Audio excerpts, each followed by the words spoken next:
கடலிரை கணபதிக்கு திருச்செந்தூர் முருகனுக்கு கைலாய பரம்பரைய சிவஞான போத நெறி காட்டும் வெண்ணை பயில் வாய்மை மெய்கண்ட சந்தை கொடி ஞான பானுவாகி குஞ்சிலாரும் பொழில் திருவாவடு துறைவாள் குரு நமச்சிவாய தேவம் சயிலாதி மரமுடையோ திருமரவினோழி தழைகமாதோ.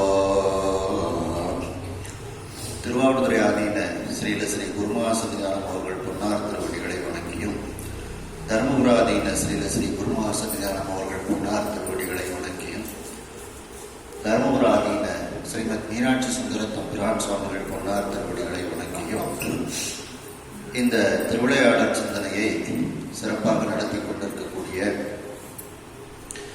கனடாவில் இருக்கக்கூடிய ஐயா மோகன் பிரேம்குமார் அவர்களுக்கு வணக்கத்தையும் நன்றியும் தெரிவித்து உங்கள் அனைவருக்கும் மாலை நேர வணக்கத்தை தெரிவித்துக் கொள்கிறேன்.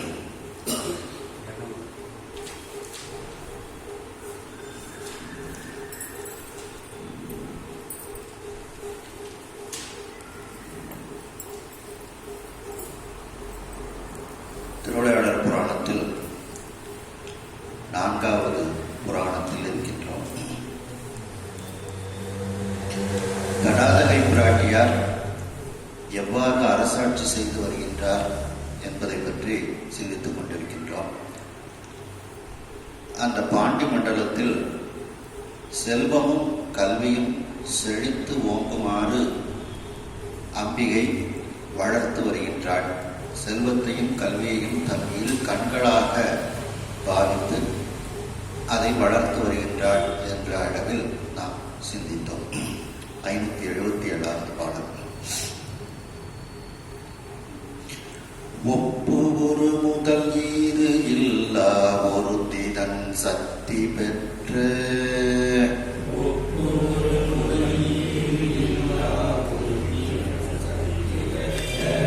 முப்பெரும் தேவராலே முத்தொழில் நடாத்தும் என்று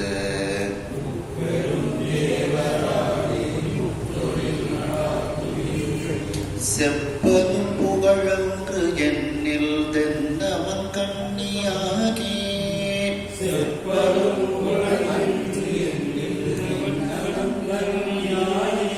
இப்புவி மனுவின் காக்கும் என்பது என் பேதை மைத்தே.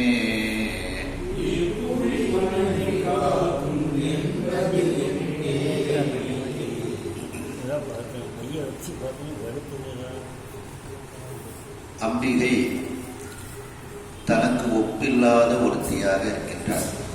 ஒப்பு இல்லா ஒருத்தி, ஒரு இல்லா ஒருத்தி,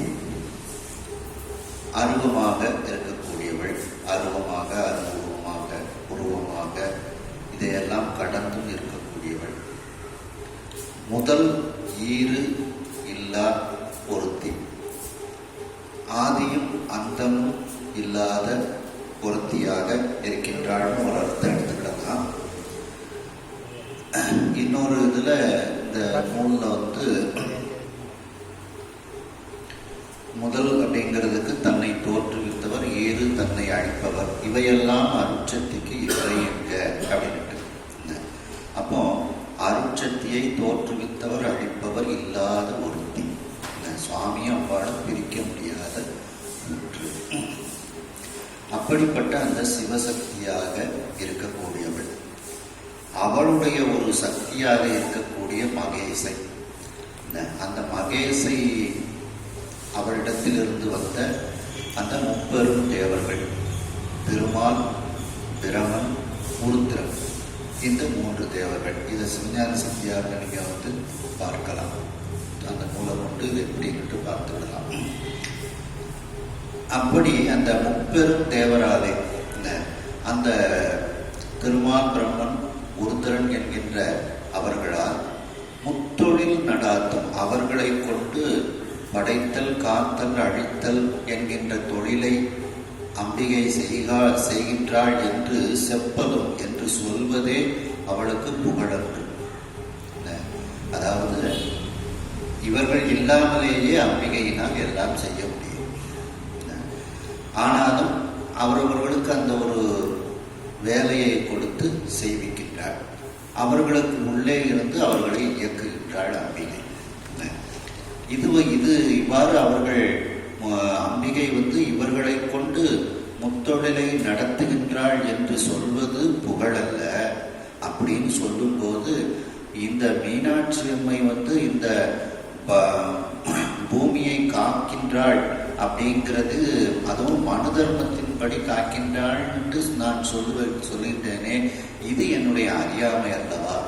ஏன்னா மனு தர்மமாகவே அவள் இருக்கின்றாள். அப்போ அந்த அம்பிகை மனு தர்மத்தை கடைபிடித்து காக்கின்றாள்னு சொல்வது என்னுடைய அறியாமையை வெளிப்படுத்துகின்றது அப்படிங்கிறாங்க. தென்னவன் கன்னியாகி அந்த தென்னவனாகிய மலையத்துவச பாண்டியனினுடைய மகளாக ஆகி இப்புவி இந்த பூமியை மனுவின் காக்கும் என்பது மனு தர்மத்தின்படி அவள் காத்து வருகின்றாள், அரசாட்சி செய்து வருகின்றாள் என்று கூறுவது என்னுடைய அறியாமையை வெளிப்படுத்துவதாகத்தான் இருக்கின்றது. ஏன்னா அம்பிகையினுடைய ஆட்சியே நேர்மையான ஆட்சி, நேர்மையின் சொரூபமே அம்பிகை தான். அப்ப அவள் இப்படி ஆட்சி செய்தாள், நேர்மையாக ஆட்சி செய்தாள் என்று நான் சொல்லுவதே ஒரு அறியாமையை வெளிப்படுத்துவதாகத்தான் இருக்கின்றது அப்படின்ட்டு. முதல் ஈறு இல்லாங்கிறதுக்கு 2 விதமாக அர்த்தம் எழுதியிருக்கிறாங்க. அப்போ இந்த மூவர்களுமே அம்பிகையை வழிபட்டு இருக்கின்றார்கள். அம்பிகையினுடைய ஆணைக்கு உட்பட்டு அந்த முத்தொழிலை நடத்துகின்றார்கள். அபிராமி அந்தாயில பார்த்தீங்கன்னா ஆதித்தன், நம்பொலி, அக்கி, குபேரன், அமரர், தம்கோன், போதில், பிரமன், புராரி, முராரி, புதியமுடி, காதி பொருள்களை கந்தன், கணபதி, காமன்தல், சாதித்த புண்ணியர் எண்ணிலர் போற்றுவது தையலையே அப்படிங்கிறாங்க. அதுபோல இவர்களெல்லாம் அந்த திருமால், பிரம்மன், ருத்ரன்லாம் அந்த அம்பிகையை போற்றி அவளுடைய உத்தரவை பெற்றுக்கொண்டு அவர்கள் முத்தொழிலை நடத்துகின்றார்கள்.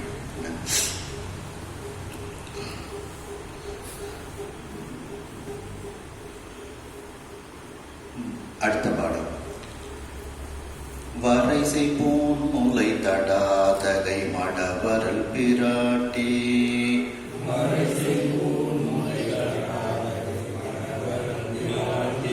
விரைசைத்தார் முடிவேந்து தன் குடை மனுவேந்தன்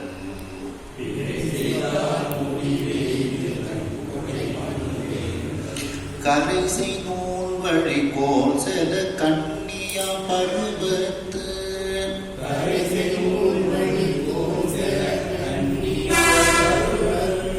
அரசு செய்தலால் கண்ணி நாடு ஆயது அந்நாடு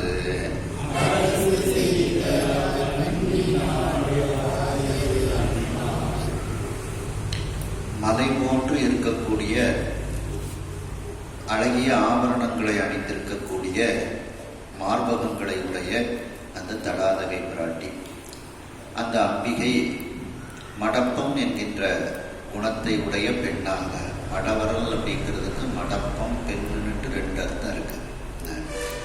அப்படி அந்த பெண்ணாக இருக்கக்கூடிய அந்த பிராட்டியார் விரைசை தார்முடி வைத்து அந்த அரசனுக்கு உரிய ஒரு கோலங்களை எல்லாம் தரித்து கொண்டு வாசனை மிகுந்த விரைன வாசனை மிகுந்த தார் மாலை அதை முடிவேய்ந்து அதை அணிந்து கொண்டு தலைமுடி மேல் அணிந்து கொண்டு வேய்துன சூடி அணிந்து கொண்டு தன் குடை மனுவேந்தன், அதாவது குளிர்ச்சி பொருந்திய குடை, வெண்கொற்ற குடை, அதில் இருந்து மனுவேந்தன், அந்த மனு தர்மத்திற்கு உரிய அந்த வேந்தன் கரைசை நூல் வழி கோல் செல, அவன் வரையறை செய்த நூலின் படி தன்னுடைய செங்கோல் செலுத்தி கொண்டு அவள் வருகின்றாள்.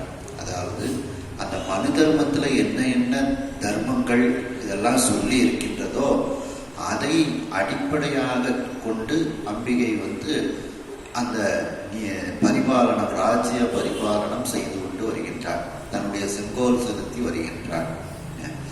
மேலும் வெண்கொற்ற குடை கீழிருந்து வாசனை மிகுந்த மாலைகளை முடியில் அணிந்து கொண்டு அம்பிகை அந்த மனுதர்ம நூல்படி செங்கோல் செலுத்தி வருகின்றார். மேலும் அவள் கன்னி பருவத்திலேயே அரசாட்சியை அவள் நடத்தி கொண்டு இருப்பதனால் அந்த நாடு கன்னி நாடு என்று பெயர் பெறுகின்றது. பாண்டிய மண்டலத்திற்கு கன்னி நாடு என்று ஒரு பெயரும் உண்டு. கன்னியாம் பருவத்து அரசு செய்தலால் அவள் கன்னியாக இருக்கக்கூடிய அந்த பருவத்தில் இருந்தே அந்த பாண்டி மண்டலத்தின் அரசியாக இருந்து அரசாட்சி செய்து வருவதனால் அந்த நாடே கன்னி நாடு ஆயது அந்நாடு என்று புகழ்பெற்று விளங்கியது அந்த பாண்டி மண்டலம். குமரகுருபரர் மதுரை கலம்பகத்துல சொல்லும்போது பார்த்தீங்கன்னா,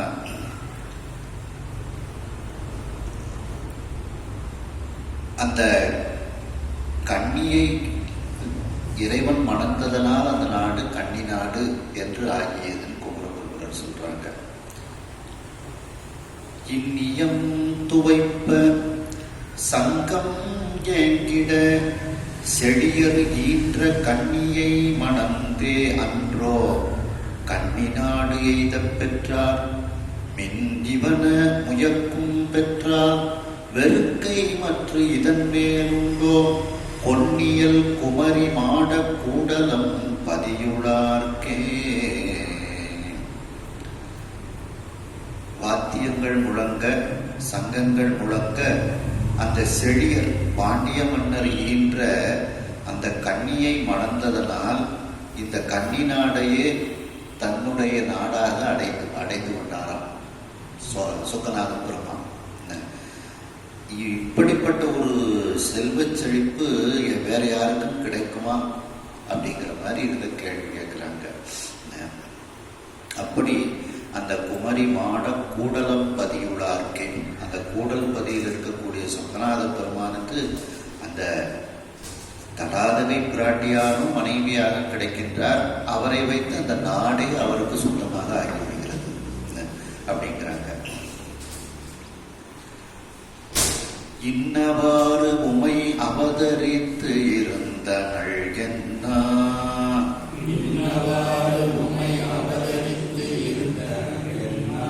பொன் அவாவினர் பெறையேறி பொருணை கால் பொறுப்பன்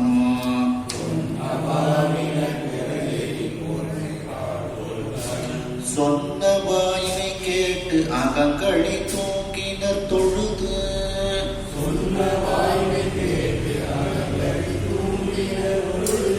மின்னு வாசடை முனிவர் ஓர்வினா உரை செய்வார்.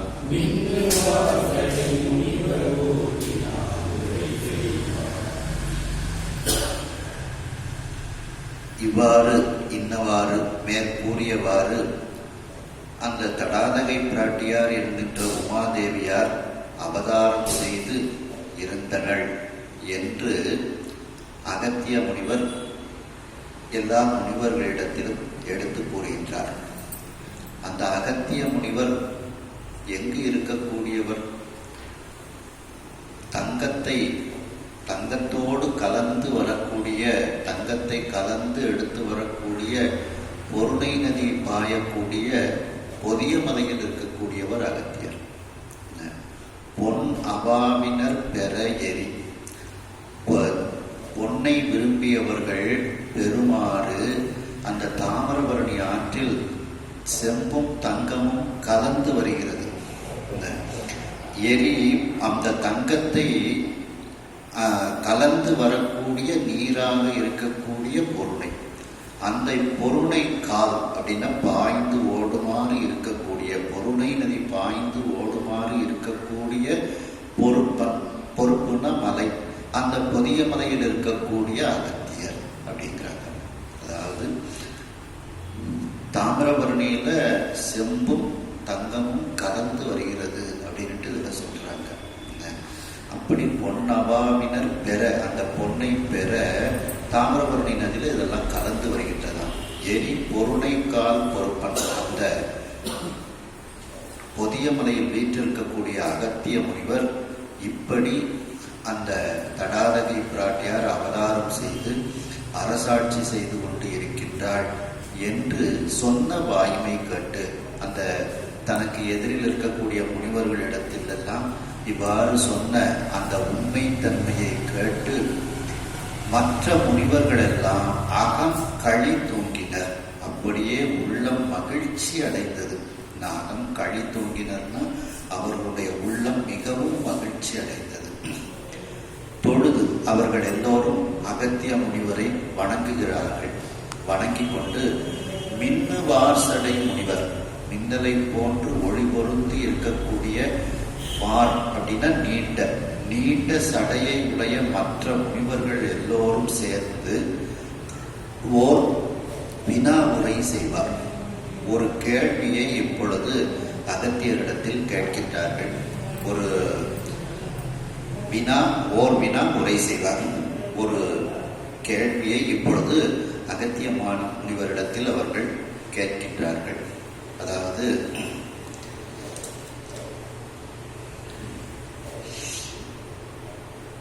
பழைய கதையை கொஞ்சம் ஞாபகப்படுத்திக்கணும். ரொம்ப நாள் ஆச்சு பார்த்தீங்களா? கைலாயத்துல ஒரு மண்டபத்துல சூத முனிவர் அமர்ந்திருக்கிறார். அப்ப அந்த மண்டபத்துல பக்கத்துல ஒரு சிவதீர்த்தம் இருக்குது. அந்த சிவதீர்த்தத்துல எல்லாரும் குளிக்கிறாங்க. அந்த சிவதீர்த்தத்துல குளித்து அனுஷ்டானங்களை எல்லாம் செய்து சூத முனிவர் அந்த மண்டபத்துல இருக்கிறாங்க. மற்றவர்களெல்லாம் சூத முனிவர்கிட்ட வந்து கேட்குறாங்க, நீ எங்களுக்கு 18 புராணங்களை எல்லாம் எடுத்து சொன்ன. சூத முனிவர் 18 புராணங்களையும் கற்று தேர்ந்தவர். எடுத்து சொன்ன, ரொம்ப நாங்கள் ஆனந்தப்பட்டோம். ஆனால் இந்த 18 புராணங்களை விடவும் மூர்த்தி தலம் தீர்த்தத்தில் சிறந்த ஒரு தலத்தை நீ எங்களுக்கு சொல்வாயாக அப்படின்னு சொல்லி சூத முனிவர்கிட்ட அவங்க கேட்காங்க. உடனே சூத முனிவர் என்ன சொல்றாங்க அப்படின்னா, 18 புராணங்கள்ல ஒன்று ஸ்காந்த புராணம் இருக்கு. அந்த ஸ்காந்த புராணம் 6 சங்கீதையை உடையது. அந்த 6 சங்கீதை 6 பேர்ல இருக்கு. சனத்குமார சங்கீதை, சூத சங்கீதை, சங்கர சங்கீதை, மால் சங்கீதை, அயன் சங்கீதை, கதிரோன் சங்கீதைன்னு 6 சங்கீதை இருக்கு. அதுல அந்த சங்கர சங்கீதைய சிவபெருமானே அம்பாளுக்கு உபதேசம் பண்றாங்க. அப்படி உபதேசம் பண்ணும்போது அம்பாளுடைய மடியில இருந்து முருகப்பெருமான் அதை கேட்கிறாரு. அந்த முருகப்பெருமான் அந்த சங்கர சங்கீதைய அகத்திய முனிவருக்கு உபதேசம் பண்றாங்க. அந்த அகத்திய முனிவர் அதை கேட்டு தெரிந்து கொண்டதுனால அது அகத்திய சங்கீதைன்னு அதற்கப்புறம் ஆகிவிடுகிறது. அதுல 3 விதமான சிறப்புகளை, மூர்த்தி தலம் தீர்த்தம் என்ற சிறப்பு உடையது ஆலவாய் அப்படின்ட்டு இருக்கின்றது அப்படின்னு சொல்லி சூத முனிவர் மற்ற முனிவர்கள்ட்ட சொல்றாங்க. அப்போ அதை பற்றி எங்களுக்கு நீ சொல்வாயாக அப்படின்னு சொல்லி அந்த முனிவர்கள் கேட்கின்றார்கள். அப்ப அந்த முனிவர்கள்ட்ட சூத முனிவர் சொல்றாரு, ஒரு சமயம் பிரம்மன் அஸ்வமேதையாக காசியில பண்ண போறாரு. 10 முனிவர்களை கூட்டிட்டு போறாங்க. அந்த 10 முனிவர்களும் முறைப்படி அந்த யாகத்தை செஞ்ச உடனே பிரம்மன் அவர்களுக்கு மரியாதையை பண்ணிட்டு அவருடைய உலகத்துக்கு அவர் போயிருந்தாரு. இந்த 10 முனிவர்களும் காசி கஷேத்திரத்தில் உள்ள விஸ்வநாத பெருமான ஆலயத்துல போய் தரிசனம் பண்ண போறாங்க. அப்படி தரிசனம் பண்ணிட்டு பிரகாரத்துல இருக்கக்கூடிய ஒரு மண்டபத்துல அவங்க உட்கார்ந்து இருக்காங்க. அப்போ எல்லா முனிவர்களும் அகத்தியர்கிட்ட இப்படி மூர்த்தி தலம் தீர்த்தம் சிறந்த தலம் எது அப்படின்னு கேட்குறாங்க. அப்போ அவர் இந்த விவரத்தை எல்லாம் எடுத்து கூறி அது திரு ஆலவாய் அப்படின்னு சொல்லி சொல்றாங்க. உடனே அவர்கள் எங்களுக்கு நீங்க அந்த ஆலவாயை பற்றியும் மூர்த்தி தலம் தீர்த்தத்தை பற்றியும் சொல்லுங்க, அதுல எப்படி 64 திருவிளையாடல்களை அவங்க பண்ணினாங்க அதையும் நீங்க எங்களுக்கு எடுத்து சொல்லுங்க அப்படின்னு சொன்ன உடனே அகத்திய முனிவர் அந்த மற்ற முனிவர்களுக்கு எடுத்து போகின்றார். இதான் நமக்கு முன்கதை. அந்த இதுல சொல்றார். அப்போ இப்ப அகத்திய முனிவர் காசிபதியில இருந்து இவர்களுக்கு மற்ற முனிவர்களுக்கு எடுத்து கூறுகிறார். அதை இதில் சொல்றாங்க. அப்படி அந்த பொதியமலையில் இருக்கக்கூடிய அகத்தியர் இந்த விதமாக தடாலகை பிராட்டியார் அவதாரம் செய்து அரசாட்சி செய்து கொண்டு இருக்கின்றார் என்று சொன்ன அந்த வார்த்தையை கேட்டு மற்ற முனிவர்கள் எல்லாம் மிகவும் உள்ள மகிழ்ச்சி அடைந்து மேலும் அந்த முனிவர்கள் அகத்தியரிடத்தில் ஒரு விண்ணப்பம் வைக்கின்றார்கள். ஒரு வினா உரை செய்வார், ஒரு கேள்வி கேட்கின்றார்கள், அல்லது ஒரு விண்ணப்பத்தை வைக்கின்றார்கள். திருந்தும் நாமரை சென்னியும் தீண்டுதற்கு அரிதாயே,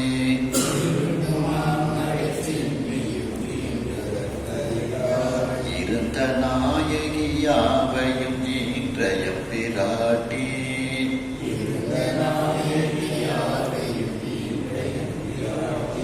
விரிந்த அன்பு போர் தக்கனும் வெப்பனும் பண்ணாள்,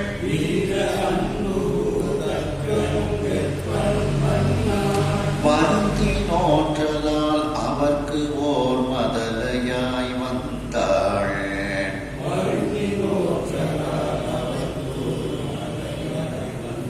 இப்ப அந்த முனிவர்கள் அகத்திய முனிவரை பார்த்து கேட்கின்றார்கள். திருந்தும் நான்மறை சென்னியும் தீண்டுதற்கு அரிதாய். நல்லவற்றையெல்லாம் தன்னிடத்தில் வைத்திருக்கக்கூடிய அந்த 4 வேதங்கள், நல்லதையே செய்யக்கூடிய அந்த 4 வேதத்தினுடைய உச்சி. சென்னினா வேத உச்சி, இல்லை வேதாந்தம் அப்படின்னு எடுத்துக்கலாம். அந்த வேதங்களால் தீண்டுதற்கு அரிதாய் இருந்த நாயகி, அவர்களால் அந்த வேதங்களால் தொடுவதற்கு கூட முடியாத அளவில் இருக்கக்கூடிய அந்த தடாலகை பிராட்டியார், அப்படிப்பட்ட அந்த இருந்த நாயகியாக இருக்கக்கூடிய அந்த உமாதேவியார், அதாவது வேதங்கள் ஐயா என ஓங்கி ஆழ்ந்து அகன்ற நுண்ணியனே அப்படின்ட்டு அந்த வேதங்கள் இன்னமும் அம்பிகையை துதித்து கொண்டே இருக்கின்றது, அம்பிகையை காண முடியாமல் இருக்கின்றது. அப்படிப்பட்ட அந்த உமாதேவியார் யாவையும் ஈன்ற எம்பிராட்டி, எல்லாவற்றையும் பெற்றுத்தந்த ஈன்ற எங்கள் பிராட்டியாக இருக்கக்கூடிய அந்த தேவியார், அந்த தேவியார் தட்சனுக்கும் இமவானுக்கும் மகளாக கிடைத்தார்கள். அவர்கள் மிகப்பெரிய தவம் செய்தார்கள், அதனால் அவர்களுக்கு மகளாக கிடைத்தார்கள் அப்படின்னு சொல்லி சொல்றாங்க. விரித்த அன்பு கூர் தக்கனும், மிகவும் விரிவான அன்பு உடைய தட்சனும், விரிந்த அன்பு கூர் வெற்பனும், விரிந்த அன்பு உடைய மேலான அன்பு உடைய வெற்பன் அப்படின்னா இமயமலைக்கு அரசன் இமவான், பர்வதராஜன். அந்த தட்சனும் இமவானும் பன்னாள் வருந்தி நோற்றலால் பல நாட்கள் அந்த உமாதேவியார் தங்களுக்கு மகளாக கிடைக்க வேண்டும் என்று வருந்தி நோன்பு செய்து கொண்டு இருந்தார்கள். அதனால் அந்த அம்பிகை அவருக்கு ஒரு மதலையாய் வந்தார். அவர்கள் பலகாலம் தவம் செய்ததனால் அந்த அம்பிகையானவள் அந்த தட்சனுக்கும் இமவானுக்கும் ஒரு மகளாக கிடைத்தார். தட்சன் முதல்ல ஆணவத்தோடு இருந்தாலும் அதுக்கப்புறம் தன்னுடைய தவறை உணர்ந்து சிவபூஜையெல்லாம் பண்ண ஆரம்பிச்சிருப்பான். அதை கந்தபுராணத்தில் அந்த இதை பார்க்கலாம். தட்சன் அருள் பெற்ற இது அப்படின்ட்டு முதல்ல உள்ள அவனுடைய ஆணவம் எல்லாத்தையும் சொல்லி அதுக்கப்புறம் திரும்ப தன்னுடைய தவறை உணர்ந்து திரும்பவும் சிவபூஜைகள்லாம் பண்ணி மேன்மை அடைகின்றான். நம்ம தட்சனை வெறுக்கலை, தட்சனுடைய ஆணவத்தை தான் வெறுக்கிறோம். அப்படி அந்த தட்சனும் இமவான் அரசனும் இந்த அம்பிகையை மகளாக பெறுவதற்கு பலகாலம் வருந்தி நோன்பு செய்தார்கள், மிகவும் கடுந்தவம் செய்தார்கள். ஆகையினால் அவர்கள் இருவருக்கும் இந்த அம்பிகையானவள் ஒரு மகளாக கிடைத்தாள், மகளாக தோன்றினாள் அப்படின்னு சொல்லிட்டு பாண்டிய மன்னன் என்ன தவம் செய்தாரு அப்படின்னு அடுத்த கேள்வி கேட்கிறாங்க. இப்போ வேதங்கள் தான் தீண்டுதற்கு அரிதாய் இருக்கக்கூடியவள் அம்பிகை அப்படின்ட்டு அந்த வேதமாகவே அம்பிகை இருக்கின்றாள் அப்படின்ட்டு அபிராமி அந்தாதியில சொல்றாங்க. துணையும் தொழும் தெய்வமும் பெற்ற தாயும் சுருதிகளின் பனையும் சுருதிகளின் கொழுந்தும் சுருதிகளில் பதிகொண்ட வேறு. சுருதிகள் அப்படியே ஒரு மரமாக வச்சு வேறு அந்த நடுப்பகுதி, கிளைகள், இலைகள், பூக்கள் எல்லாத்தையும் எல்லாமாக அம்பிகை இருக்கின்றாள் அப்படின்ட்டு சொல்றார். சுருதின வேதம், துணையும் தொழும் தெய்வமும் பெற்றதாயும் சுருதிகளின் பனையும் கொழுந்தும் பதிகொண்ட வேறும் அப்படின்ட்டு இந்த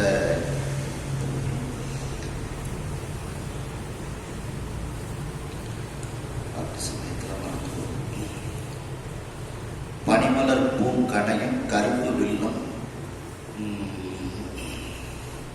பனிமலர் பூங்கணையும் கரும்பு சிலையும் என் பாசாங்குசமும் கையில் கணையும் திரிபுர சுந்தரியாவது அறிந்தனமே அப்படின்ட்டு அபிராமி அந்தாதியில சொல்றாங்க.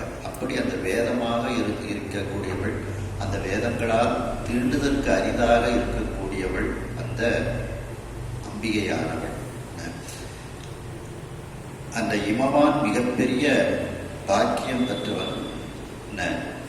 அதையும் அபிராமி அந்தாதியில சொல்லும்போது, நன்றே வரையினும் தீதே விளைவினும் நான் அறிவது ஒன்றேயும் இல்லை, உனக்கே பரம் எனக்கு உள்ளையெல்லாம் அன்றே உனது என்று அழித்து விட்டேன், அழியாத உனக்கொன்றே அருட்கடலே இமவான் பெற்ற கோமளமே. அப்படி அந்த இமவான் பெற்ற கோமளமாக அந்த அம்பிகை இருக்கின்றாள். அடுத்த பாடல் பாருங்க. மனிதனாகிய பூழியன் மகள் என இங்கு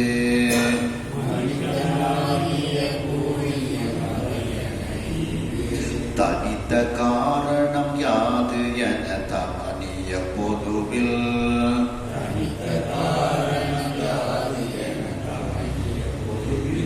புனித சேவடிக்கு அன்புடை குடமுனி அருகோந்து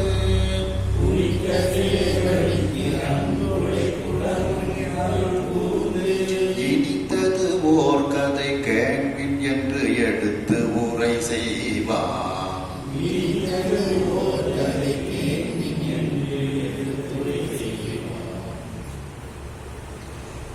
அந்த மனித பிறப்பாக வந்திருக்கக்கூடிய ஊழியன், மனிதன் அப்படின்னா மனிதன், மனித பிறப்பில் வந்திருக்கக்கூடிய ஊழியன் அப்படின்னா பாண்டிய மன்னன். அந்த பூழியன் மகள் என பாண்டிய மன்னனினுடைய மகளாக இங்கு இந்த பாண்டி மண்டலத்தில் சிவபெருமானை விட்டு தனித்து இங்கே அவள் வந்த காரணம் யாரு அப்படின்னு இவர்கள்லாம் கேட்கின்றார்கள். மற்ற இவர்கள்லாம், அதாவது தட்சனும் இமவானும் மிகப்பெரிய தவம் செய்தார்கள். அதனால அவர்களுக்கு மகளாக அம்பிகை கிடைத்தாள். இந்த பாண்டிய மண்டலத்தில் இந்த பாண்டிய மன்னன் என்ன தவம் செய்தான், நீங்க அந்த காரணத்தை எங்களுக்கு சொல்ல வேண்டும் அப்படின்னு அவர்கள் கேட்கின்றார்கள்.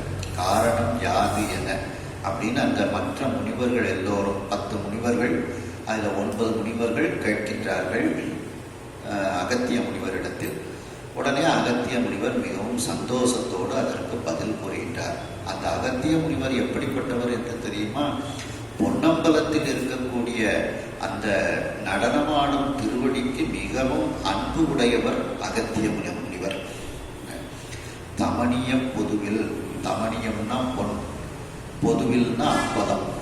அந்த பொன் அம்பலத்தில் குனித்த சேவடிக்கு, அந்த வளைந்த திருவடி, ஆடை எடுத்துட்ட பாதம், அந்த பாதம், அந்த சேவடிக்கு அன்புடை குடமுனி, அந்த திருவடிக்கு அன்பு உடைய அந்த குடமுனியாக கும்பமுனியாக இருக்கக்கூடிய அகத்திய முனிவர். இதுல அகத்திய முனிவர் எப்படிப்பட்ட அன்பு உடையவர் அப்படிங்கிறது இதுல அவருக்கு ஒரு சிறப்புகளை இதில் சொல்றாங்க. தமணிய பொதுவில் குனித்த சேவடிக்கு அன்பு உடை குடமுனி. நடராஜ பெருமானிடத்தில் பேரன்பு உடைய அந்த அகத்திய முனிவர் அருள் கூர்ந்து தன்னுடைய எதிரில் இருக்கக்கூடிய மற்றவர்கள் மீது அன்போடு அருளோடு அவர்களை பார்த்து இதற்கு ஒரு கதை இருக்கின்றது, மிகவும் இனிமையான ஒரு கதை இருக்கின்றது. நான் கூறுகின்றேன், நீங்கள் கேளுங்கள் அப்படின்னு அகத்தியர் கூறுகின்றார். இனித்தது ஓர் கதை கேள்வி. மேலே கேட்ட அந்த கேள்விக்கு மிகவும் இனிமையான ஒரு கதை இருக்கின்றது. கேள்வி, நான் கூறுகின்றேன் கேளுங்கள் என்று எடுத்து உரை செய்வான் என்று அவர்களுக்கு பதில் கூற ஆரம்பிக்கின்றார் அகத்திய முனிவர். அதாவது இந்த தட்சனும்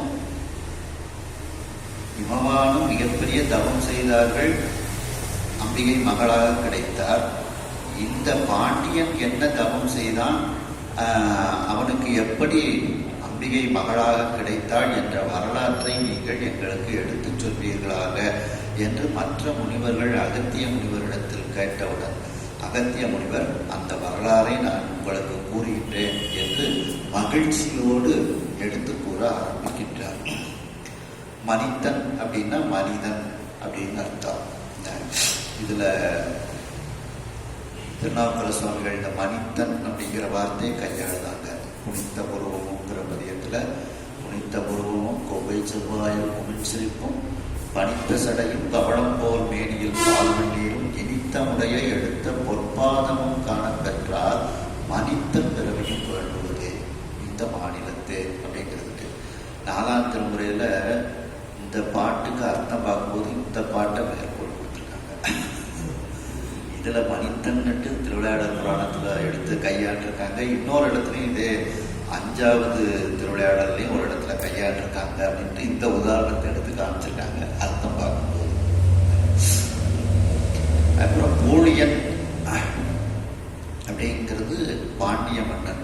நமக்கு நாகர் துதியிலே முதல்ல வருது பார்த்தீங்களா, ஊழியர்கோன் வெப்பு ஒழித்த புகழியர்கோன் கடல் போர்த்தே. பாண்டிய மன்னனினுடைய வெப்பு நோயை ஒழித்த சீர்காழிக்கு அரசனாகிய ஞானசம்பந்தர் திருவடிகள் போற்றி அப்படிங்கிறாங்க.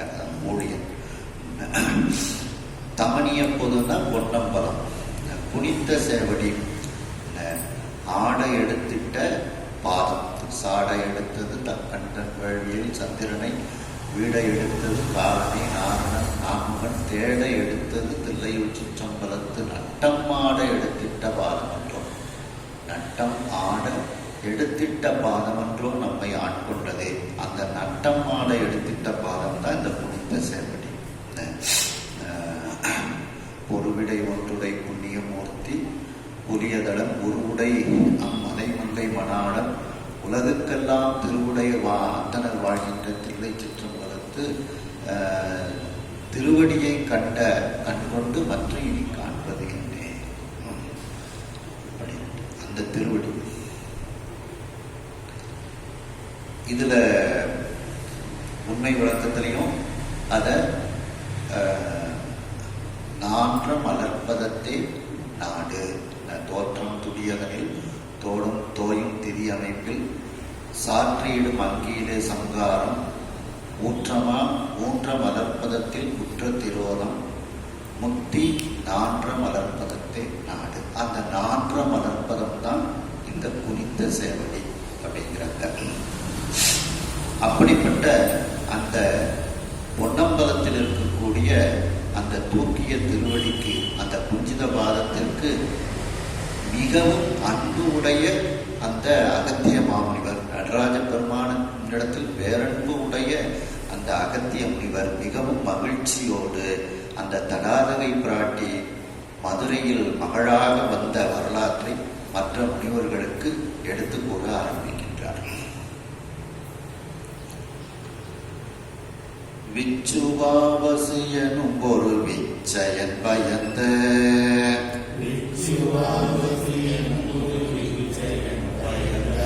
நச்சு வாழ்விழி மடந்தை விச்சாவதி நாமம்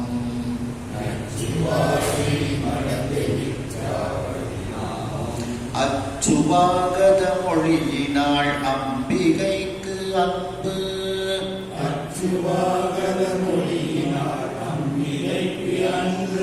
வைச்சு வாழ்வுறு மனத்தினாள் தாதையை வணங்கா.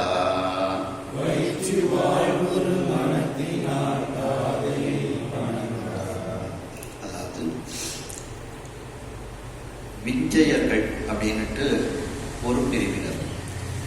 அந்த விஞ்சையர்களில் விச்சுவாவசு அப்படின்னு ஒருவர் ஒரு அடியார் இருக்கின்றார். விச்சுவாவசு எனும் ஒரு விஞ்சயன். விஞ்சயன்கிறது தான் விச்சயன் வந்திருக்கு. அந்த விச்சுவாவசு என்கின்ற விஞ்சயனுடைய மகளாக விச்சாவதி அப்படிங்கிற அம்மையார் இருக்கிறாங்க. இந்த விச்சயன் பயந்தன பெற்றெடுத்த தந்த அந்த விச்சயன் என்கிற விச்சுவாவசு என்கின்ற அந்த விஞ்சயன் பெற்று தந்த மகள். அந்த மகளுக்கு பேர் விச்சாவதின்னு பேர். அந்த விச்சாவதி அம்மையார் எப்படிப்பட்டவர்கள்? நச்சு வாழ்விழி மடத்தை. மீனாட்சி அம்மையினிடத்தில் பேரன்பு கொண்ட விழியை உடையவள், கூர்மையான விழியை உடையவள். நச்சு விழி வாழ்விழி அப்படின்னு எடுத்துக்கலாம். அப்படி சில இடத்துல நச்சுவாழ் விழி அப்படின்னு எடுத்திருக்கிறாங்க. அப்படிப்பட்ட பேரன்பு உடைய கூர்மையான விழிகளை உடைய அந்த பெண் விச்சாவதி. அந்த அம்மையாருக்கு பேர் விச்சாவதின்னு பேர். விச்சாவதி நாமம். அச்சுவாகத மொழியினாள். அந்த அம்மை எப்படிப்பட்டவள்? விச்சாவதி அம்மை கிழிபோன்ற பேச்சினை உடையவள், இனிமையான பேச்சினை அவள் உடையவளாக இருக்கின்றாள். சுவாகதம் அப்படின்னா கிழின்னு அர்த்தம். அச்சுவாகத மொழியினாள் அவள் இனிமையான பேச்சினை உடையவள், கிழி போன்று. அம்பிகைக்கு அன்பு வைத்து வாழ்வொரு மனத்தினாள். அம்பிகை மீது பேரன்பு வைத்து வாழக்கூடிய மனத்தை உடையவள் அந்த விச்சாவதி. தந்தையை வணங்குகின்றாள், தாதையை வணங்கார். தன்னுடைய தந்தையாகிய அந்த விச்சுவாவசுவை வணங்கி அவரிடத்தில் ஒரு விண்ணப்பம் வைக்கின்றாள் இந்த விச்சாவதி அம்மையார்.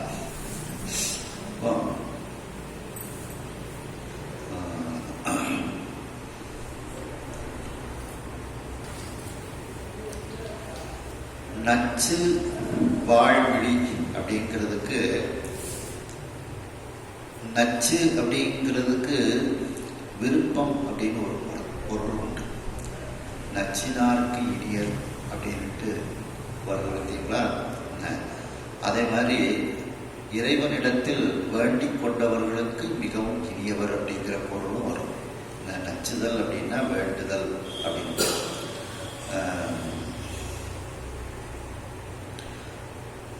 இந்த நத்துதல் அப்படிங்கிறதுல இருந்து தான் நச்சுதல்ங்கிறது வருது. நத்துதல் அப்படிங்கிற வார்த்தை நச்சுதல் அப்படின்னுட்டு வருது. அந்த நத்துதல்ங்கிறத திருக்கழிற்றுப்படியாலையும் சொல்றாங்க.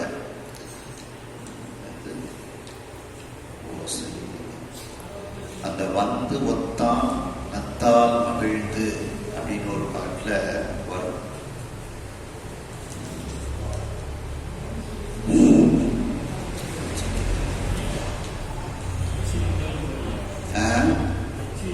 அதுலயும் சொல்றாங்க நச்சியின் தமிழால் அப்படின்னுட்டு.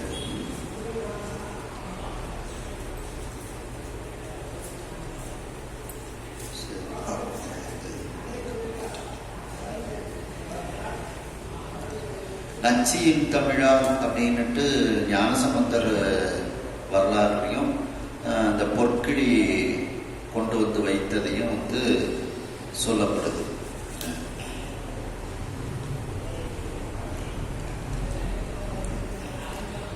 அப்போ அந்த நச்சு அப்படிங்கிறது தான் இங்க பேரன்பு உடைய அப்படிங்கிற அர்த்தத்துல இந்த விழிங்கிறதுக்கு எடுத்துக்கொள்ள வேண்டியிருக்கு. அப்படி அம்பிகை இடத்தில் பேரன்பு உடைய கூர்மையான விழியை உடையவள் அந்த விச்சாவதி என்கின்ற அந்த அம்மை. இந்த ஓசையெல்லாம் அப்படிங்கிற திருக்கழிற்றுப்படியாரையும் கடைசி முடியும் போது வந்து ஒத்தான் நத்தால் மகிழ்ந்து அப்படின்ட்டு வரும். அந்த நத்தால் அப்படிங்கிறது விருப்பமுடன் அப்படிங்கிற அர்த்தம். அந்த விருப்பமுடன் தான் நத்துங்கிறது அங்கே நச்சுன்னு மாறி வருது. அடுத்து பார்த்தீங்கன்னா சுவாகத மொழியினாள். அம்பிகை இடத்தில் பேரன்பு கொண்ட அந்த விச்சாவதி வந்து கிளி போன்று இனிமையான பேச்சினை உடையவள் அப்படின்ட்டு. அப்போ இதை வந்து நிறைய இந்த கிளியை வந்து தூது விடுறாங்க. சம்பந்த பெருமான் சொல்லும்போது, சிறையாரும் மடக்கிளியே இங்கேவா தேனொடுவா முறையாலே முனத்தருவன் மொய்பவள தொடு தரடம் துறையாரும் கடல் தோடி புறத்து ஈசன் துளங்கும் இளம் பிறையாளன் திருநாமம் எனக்கு ஒருவார் பேசாயே அப்படிங்கிறாங்க. அப்ப அந்த கிளிக்கு வந்து இறைவனுடைய நாமத்தை கற்பிதம் பண்ணி திரும்ப திரும்ப சொல்லி கேட்கிறாங்க. அதுபோல இங்கேயும் நாமம்ங்கிறது முன்னால வந்திருக்கு பாருங்க. நிச்சாவதி நாமம், இந்த நாமம்ங்கிறதா நிச்சாவதிக்கு நம்ம நாமம்னு எடுத்துக்கலாம். இங்க அந்த நாமம் அச்சுவாகத மொழியினாள்னா அம்பிகையினுடைய நாமத்தை திரும்ப திரும்ப சொல்லக்கூடிய கிளி போன்ற மொழியினாள்னு ரெண்டு இடத்துக்கு எடுத்துக்கிடலாம் நாமம்ங்கிறதுக்கு. நிச்சாவதி என்கின்ற பெயரை உடையவள். மேலும் அம்பிகையினுடைய நாமத்தை கிளிகள் எப்படி திரும்ப திரும்ப சொல்லுமோ அதுபோன்று கிளி போன்ற பேச்சினை உடையவள். நாமங்கள் பேசுவார்க்கு இணக்கில்லாததோ இன்பமே வரும் அப்படின்ட்டு இதுல திருவாசகத்துல சொல்றாங்க. மேலும் இதுல ஓது பைப்பிடித்து ஒன்பால் அமுது ஊட்டி அப்படின்ட்டு அந்த திருநாவுக்கரசு சுவாமிகள் சொல்றாங்க. மாதுதான் பல பல கற்பித்து இறைவனுக்கு தூது விடுவே அப்படின்ட்டு. அப்படி அந்த கிளி போன்ற பேச்சினை உடையவள். அம்பிகையும் கிளி போன்று இருக்கின்றாள், அவருடைய அடியார்களும் கிளி போன்று இருக்கின்றார்கள். அபிராமந்தாரியில பாட்டு ஆரம்பமே கிளியே கிளைஞர் மனத்தை கிடந்து அப்படின்ட்டு வருவதா அப்படி இருக்கின்றது. மேலும் மதுரை கலம்பகத்துல குமரகுருபரர் வந்து சொல்றாங்க, அந்த கிளிக்கு வந்து அந்த தலைவி வந்து என்னெல்லாம் சொல்லி கொடுத்துருக்கா அப்படின்னு சொல்லி சொல்றாங்க. சொக்கநாத பெருமானுடைய பெயரெல்லாம் சொல்லி கொடுத்து இதையெல்லாம் சொல்லு அப்படின்னு சொல்லி சொல்றாங்க. சொக்கநாத பெருமான் பேரை என்னெல்லாம் சொல்றாரு பாருங்க. புழுகுனை சொக்கர், அபிடேக சொக்கர், கற்பூர சொக்கர், அழகிய சொக்கர், கடம்பவன சொக்கர், அங்கையற்கண் தழுவிய சங்க தமிழ் சொக்கர் என்று என்று சந்ததம் நீ பழகிய சொற்கு பயன் தேர்ந்து வா இங்கு என் பைக்கிடியே அப்படின்ட்டு இப்படி அந்த கிளிக்கு வந்து இப்படிலாம் அந்த பழக்கி இருக்கிறாங்க. புழுதினை சொக்கர்னு சொல்லு, அபிடேக சொக்கர்னு சொல்லு, கற்பூர சொக்கர்னு சொல்லு, அழகிய சொக்கர்னு சொல்லு, கடம்பவன சொக்கர்னு சொல்லு. இப்படியெல்லாம் அந்த கிளிக்கு வந்து சொக்கநாத பெருமானை பேரை சொல்லி நான் இப்படிலாம் உனக்கு சொல்லி தந்திருக்கிறேன் அப்படின்னு சொல்லி அந்த பெண் வந்து கூறுகின்றாள். அதுபோல எப்படி இந்த பிச்சாவதி அம்மையாரும் அந்த மீனாட்சி அம்மையினுடைய திருநாமங்களை திரும்ப திரும்ப அந்த கிளி சொல்வது போன்று இவளும் சொல்லக்கூடிய தன்மையை உடையவள் அப்படின்னு அர்த்தம் எடுத்துக்கிடலாம்.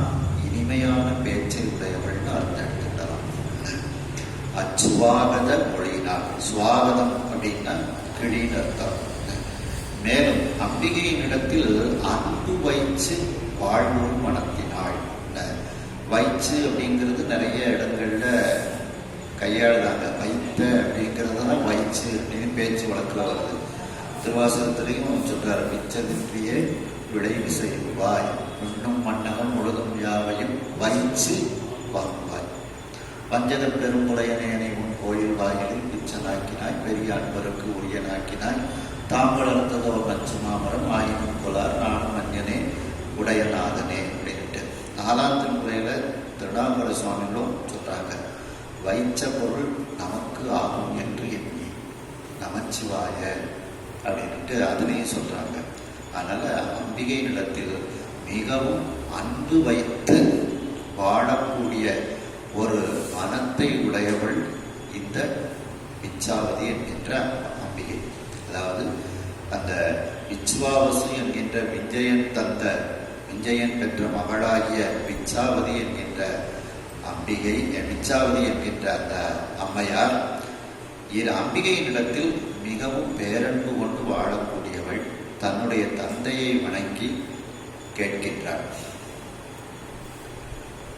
ஐய அம்பிகை தன்னையான் அன்பினால் வழிபட்டு, ஐய அம்பிகை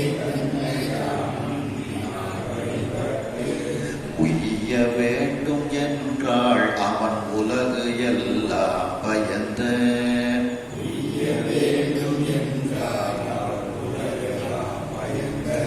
தன் தையல் மந்திரம் தன்னை மகள் தனக்கு உபதேசம்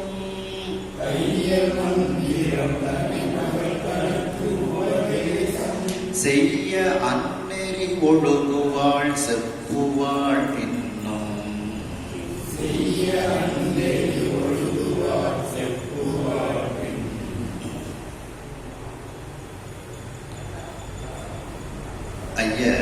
ஐயனே தகப்பனே, அம்பிகை தன்னை யான் பண்பினால் வழிபட்டு உய்ய வேண்டும் என்றாள்.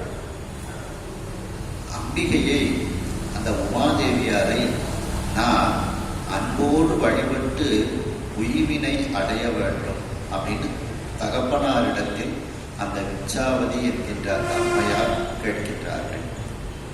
அவன் உடனே அந்த விச்சாவதி அம்மையாரினுடைய தகப்பனார் அந்த விச்சுவாவசுவானவர் தன்னுடைய மகளுக்கு உலகெல்லாம் பயந்து தையல் மந்திரம் தன்னை மகள் தனக்கு உபதேசம் செய்ய, இந்த உலகத்தை எல்லாம் நமக்கு தந்த அந்த தையலாக பெண்ணாக இருக்கக்கூடிய அந்த உலகாம்பிகையினுடைய மந்திரத்தை, அந்த உமாதேவியாரினுடைய மந்திரத்தை தன்னுடைய மகளுக்கு உபதேசம் செய்கின்றார். அப்போ அந்த விச்சாவதியினுடைய அப்பாவும் அம்பாள் உபாசனையில சிறந்து இருக்கின்றார்கள். அதனால அந்த அம்பிகையினுடைய மந்திரத்தை தன்னுடைய மகளுக்கு உபதேசம் செய்கின்றார் அந்த தகப்பன். உடனே அந்த உபதேசத்தை பெற்றவுடன் அந்த உபதேசத்தில் சொல்லக்கூடிய அந்த நெறியின்படி அந்த விச்சாவதி என்கின்ற அந்த அம்மையார் அதன்படி நடக்க ஆரம்பிக்கின்றாள். அந்நெறி ஒழுகுவாள், செப்புவாள் இன்னும். மேலும் தன்னுடைய தகப்பனாரிடத்தில் ஒரு சில வார்த்தைகளை அந்த விச்சாவதி அம்மையார் கூற ஆரம்பிக்கின்றார். அப்போ அம்பிகையை அன்பினால் வழிபடணும். எல்லா கிரியைகளோடு நம்முடைய அன்பும் சேர்ந்தால்தான் அந்த கிரியைகள் பயன் பெறும். அன்பு இல்லாத வெறுமன நாம வழிபாட்டில் கிரியைகளை மட்டும் செய்து கொண்டு இருந்தால் அது சிறப்பாக இருக்காது. அப்போ அன்போடு நாம வழிபட வேண்டும். இது போன பாட்டில் ஒரு திருக்கழித்துப்படியாரத்தை பார்த்தீங்கன்னா, ஓசை எல்லாம் அற்றால் ஒலிக்கும் திருச்சிலம்பின் ஓசை வழியே சென்று ஒத்து ஒடுங்கி ஓசையினின் அந்தத்தானத்தான் அறிவையுடன் அம்பலத்தே வந்து ஒத்தான் நத்தால் மகிழ்ந்து. அந்த நத்தால்ங்கிற வார்த்தை பேரன்பு, பெருவிருப்பு. அந்த நத்து அப்படிங்கிறது தான் நச்சு இங்க மாறி வருது முந்திர பாட்டில். அப்போ அம்பிகையை அன்போடு நாம் வழிபடணும். அப்படி அன்போடு வழிபடும் போது அது நமக்கு வேண்டியதை தரும், உய்வினை நாம் அடைய முடியும். இதில் நம்ம அபிஷேகம் செய்யும் போதெல்லாம் பார்த்தீங்கன்னா நம்முடைய அன்போடு மஞ்சள் நீர் அம்பிகைக்கு செய்ய வேண்டும். அதை திருக்கழித்துப்படியாக பார்த்தீங்கன்னா, தம்மில் சிவலிங்கம் கண்டு அதனை தாம் வணங்கி தம் அன்பால் மஞ்சன நீர் தாமாட்டி தம்மை ஒரு பூவாக பூவழிய அடியாரை கொடுத்து பூசித்தால் ஓவாமை அன்றே உடன். அப்போ அன்பினால் மஞ்சன நீரை இறைவனுக்கு நாம் ஆட்ட வேண்டும். மேலும் அன்பு இல்லாமல் இந்த கிரியைகள்லாம் பூஜையெல்லாம் பண்ணினா அது பிரயோஜனம் இல்லை அப்படின்னு திருக்கழித்துப்படியாக சொல்றாங்க. அன்பே என் 55வது பாட்டில் பாருங்க, அன்பே என் அன்பே என்று அன்பால் அழுது அகற்றி அன்பே அன்பாக அறிவு அழியும் அன்பு அன்றி தீர்த்தம் தியானம் சிவார்ச்சனைகள் செய்யும் அவை சாற்றும் பழம் அன்றேதான் அப்படிங்கிறாங்க. அப்போ எவ்வளவுதான் நம்ம தீர்த்தத்துல குளிச்சாலும், கோடி தீர்த்தம் கலந்து குளித்தாலும் ஈசனுக்கு அன்பு இல்லாட்டா அது பிரயோஜனம் இல்லை. கங்கை ஆடின காவிரி ஆடின அப்படின்ட்டு சொல்றது போல எங்கும் ஈசன் எனாதவர்க்கு இல்லையேங்கிறது மாதிரி அந்த அன்பு இருக்க வேண்டும். அதனாலதான் இந்த விச்சாவதி அம்மையார் தன்னுடைய தகப்பனார்ட்ட என்ன கேட்கிறாங்க அப்படின்னா, நான் அந்த அம்பிகையை அன்பினால் வழிபட வேண்டும். அந்த அன்பினால் வழிபடும் போதுதான் உய்வு கிடைக்கும். அன்பு இல்லாம எந்த கிரியை செய்தாலும் அதுல பலம் குறைவா இருக்கும். நம்ம போன இதுல கண்ணப்ப நாயனாருடைய அன்பை பார்த்தோம். கண்ணப்பன் ஒருபோதோர் அன்பின்மை என்றவையார். அப்ப அந்த கண்ணப்பனுடைய அன்பை கண்ணப்பர் அறிய முடியும், காலத்தியார் அறிய முடியும், வேற யாராலும் அறிய முடியாது அப்படின்ட்டு. அதைத்தான் இந்த விச்சாவதி அம்மையாரும் தன்னுடைய தகப்பனார்ட்ட நான் அன்போடு வழிபட வேண்டும், அந்த அன்போடு வழிபட்டதனால் நான் உய்வினை அடைய வேண்டும் அப்படின்ட்டு தகப்பனார்ட்ட கேட்ட உடனே தகப்பனார் அம்பிகையினுடைய மந்திரத்தை தன்னுடைய மகளுக்கு உபதேசம் செய்கின்றாள். அந்த சொன்னதுபடி அந்த நெறியில் ஒழுகுகின்றார். கற்றதனால் ஆய பயன் என்போல் வாதறிவன் நன்றாள் தொழாரினே கற்க கசடர கற்பவை கற்றவும் நிற்க அதற்கு தக. அந்த உபதேசம் வாங்கினதுக்கு அப்புறம் அந்த நெறியில் அவள் நிற்கின்றாள். கற்றவும் நிற்க அப்படிங்கிறது போல அந்நெறி ஒழுகுவாள், அந்த நெறியில் ஒழுகுவாள், செப்புவாள் என்னும் அந்த விச்சாவதி அம்மையார் தன்னுடைய தகப்பனாராகிய விச்சுவாவசிடத்தில் மேலும் கூறுகின்றார்கள். இறைவி தன்னை ஆதரிப்பதற்கு இம்பரில் சிறந்த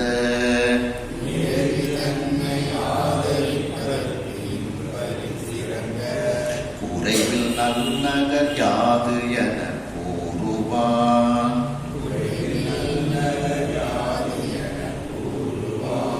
கேள்வி குறைவில் நல்நகர் யாது என கூறுவான். கேள்வி துறை விளக்கினோர் பயில்வது துவாதச முடிவு என்று.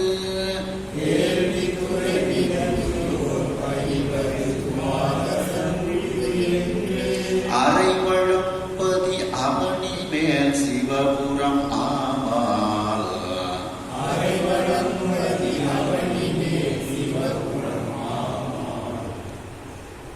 இறைவி தன்னை ஆதரிப்பதற்கு, அந்த எம்பிராட்டியை இறைவியை நான் வழிபடுவதற்கு, ஆதரிப்பதற்கு நான் வழிபாடு செய்வதற்கு, இம்பரில் இந்த உலகத்தில் சிறந்த குறைவில் நகரியாது, மிகவும் சிறப்பு வாய்ந்த குறைவு இல்லாத நல்ல நகர் எது அப்படின்ட்டு அவங்க அப்பாட்ட கேட்கிறாங்க. என என்று விச்சாவதி கேட்கின்றார். உடனே அந்த விச்சுவாவசு கூறுவான், அதற்கு பதில் கூறுகின்றார். கேள்வித்துறை விளங்கினோர், அதாவது கேட்பதனால் வருகின்ற அறிவு, அறிவு சிறந்தவர்கள் வாழக்கூடிய, பயில்வதுதான் வாழக்கூடிய இடம், இடமாக கருதக்கூடிய அந்த துவாத சாந்த பதி என்று சொல்லக்கூடிய பதிதான் அம்பிகையை வழிபடுவதற்கு மிகச்சிறந்த தலமாக அது இருக்கின்றது. துவாதச முடிவு அப்படின்னா துவாத சாந்த பதி அப்படின்னு அதற்கு மதுரைக்கு பேர் ஒன்று உண்டு. அப்படி அந்த துவாத சாந்த பதி என்று அறை என்று சொல்லக்கூடிய வழமை மிகுந்த பதியாக அந்த மதுரையம்பதி இருக்கின்றது. மேலும் அவனி மேல் சிவபுரம் ஆமார், பூமியில் இருக்கக்கூடிய ஒரு சிவபுரமாக இருக்கின்றது. பூலோக சிவலோகம். அது பாண்டி நாட்டை சிவலோகம் ஆக்குவித்தும் அப்படிங்கிறாங்க பார்த்தீங்களா. அந்த பாண்டிய மன்னனுக்காக வேண்டி சிவலோகத்தையே கொண்டு நந்திய பெருமானை விட்டு பாண்டிய மன்னனை போய் சிவலோகம் எப்படி இருக்குன்னு காமிச்சிட்டு வாப்பா, போய் பார்த்துட்டு வரட்டும் அப்படிங்கிறார். அதான் பாண்டி நாட்டை சிவலோகம் ஆக்குவித்தும் அப்படின்ட்டு. அவனி மேல் சிவபுரம் ஆமால், பூமி, அவனின்னா பூமி, பூமியிலேயே சிவபுரமாக இருக்கக்கூடியது இந்த மதுரையம்பதி. அதுதான் அம்பிகையை வழிபடுவதற்கு மிகவும் சிறந்த இடம் என்று அந்த விச்சுவாவசு தன்னுடைய மகளாகிய விச்சாவதியின் இடத்தில் கூறுகின்றார். அந்த விச்சாவதி அம்பிகையை வழிபட இந்த உலகத்தில் குறைவு இல்லாத நல்ல சிறந்த நகர் எது என்று கேட்கின்றாள். உடனே அந்த விச்சுவாவசு அது மதுரையம்பதி என்று கூறுகின்றார். மதுரையம்பதி எப்படிப்பட்ட தலம் என்றால், அறிவு சிறந்தவர்கள், அறிவோடு அம்பிகையை சொக்கநாத பெருமானை வழிபடக்கூடியவர்கள் வாழக்கூடிய இடம். மேலும் துவாதசாந்த பதம் என்று சொல்லக்கூடிய அந்த துவாதசாந்த பதியாக இருக்கக்கூடியது மதுரையம்பதி என்று அந்த விச்சுவாவசு கூறுகின்றார். அப்போ துவா தச அந்தம். தசம்னா 10, துவானா 2, 12 அங்குலம். தலைக்கு மேல 12 அங்குலத்தில் இருக்கக்கூடிய ஒரு பதி. துவானா 2, தசம்னா 10. அப்போ 10 2 12. அதான் துவா தச அந்த பதி. இந்த 4ஐயும் சேர்க்கணும். சேர்க்கும்போது துவாத சாந்தப்பதி அப்படின்ட்டு, துவாதச அந்தப்பதி, அந்தம்னா முடிவு, அது துவாத சாந்தப்பதி அப்படின்ட்டு வந்துருக்கு. இது இந்த துவாத சாந்தப்பதின்னுட்டு குமரகுருபரர் ரொம்ப சிறப்பாக மீனாட்சி அம்மை நிறைய இடத்துல சொல்றாங்க. அதே பிள்ளைத்தமிழ்லாம் நிறைய இடத்துல சொல்றாங்க. மீனாட்சி அம்மை பிள்ளைத்தமிழ்ல பார்த்தீங்கன்னா சப்பானி பருவத்திலையும் சொல்றாங்க. விண்ணளிக்கும் சுடர் விமானமும் பரநாத வெளியில் துவாத சாந்த வீடும். பரநாத வெளியில் துவாத சாந்த வீடும். கடம்பு பொதிகாடும் தடம்பனை விரிந்த தமிழ்நாடு நெற்றிக் கண்ணளிக்கும் சுந்தர கடவுள் புரியும் அருகார் பீடமும் எம்பிரான் காமர் பரியங்க கவான் தங்கு பள்ளியம் கட்டிலும் தொட்டிலாக பன்னடிக்கும் குதலை அமுது ஒழுகு மூத பசுந்தேரல் ஊராடும் பைங்குளவி பெருவிரல் சுவைத்து நீ பருகிட பைந்தேரல் ஊர் வன்கை தன்னழி கமலம் சிவப்பூறு அம்மை ஒரு சப்பாணி கொட்டியருளை தமிழோடு பிறந்து பழ மதுரையில் வளர்த்த கொடி சப்பாணி கொட்டியருளை என்று சப்பானி பருவத்துல சொல்றாங்க. அடுத்து பார்த்தீங்கன்னா நிறைய இடத்துல சொல்றாங்க. முத்த பருவத்திலையும் சொல்றாங்க. காலத்தோடு கற்பனை கடந்த கருவூலத்து பழம்பாடு கலைமா செல்வர் தேடி வைத்த கடவுள் மணியே உயிரால பாலத்து உணர்வு நீர் பாய்ச்சி வளர்ப்பார்க்கு ஒளி பூத்து அழிவெழுத்த மலர் கற்பகமே எழுதாற்றல் மழலை ததும்பு பசும்புதலை சோலை கிளியே உயிர் துணையாம் தோன்றா துணைக்கு ஓர் துணையாகி துவாத சாந்த பெருவெளியில், துவாத சாந்த பெருவெளியில் துரியம் கடந்த பரநாத மூலத்தடத்து முளைத்த முழுமுதலே முத்தம் தருகவே முக்கச்சுடற்கு விருந்திடு மும்முலையாய் முத்தம் தருகவேன்ட்டு அந்த துவாத சாந்தப்பதி அப்படிங்கிறது ரொம்ப சிறப்பாக அந்த மதுரை மாநகரத்திற்கே உரிய ஒரு பெயர் துவாத சாந்தப்பதிங்கிறது. அப்படிப்பட்ட அந்த மதுரை மாநகரம் தான் அம்பிகையை வழிபாடு செய்வதற்கு என்று இருக்கக்கூடிய ஒரு மிகப்பெரிய தலம் அப்படின்ட்டு அந்த விச்சுவாவசு தன்னுடைய மகளிடத்தில் விச்சாவதி அம்மையாரிடத்தில் கூறுகின்றார்கள். சேடு தாங்குமோ உலகினுள் சிறந்தன சக்தி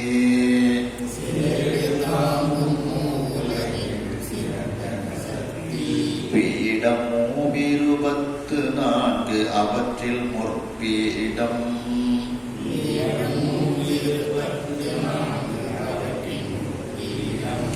மாடம் போங்கிய மதுரையா மற்ற அது போகம்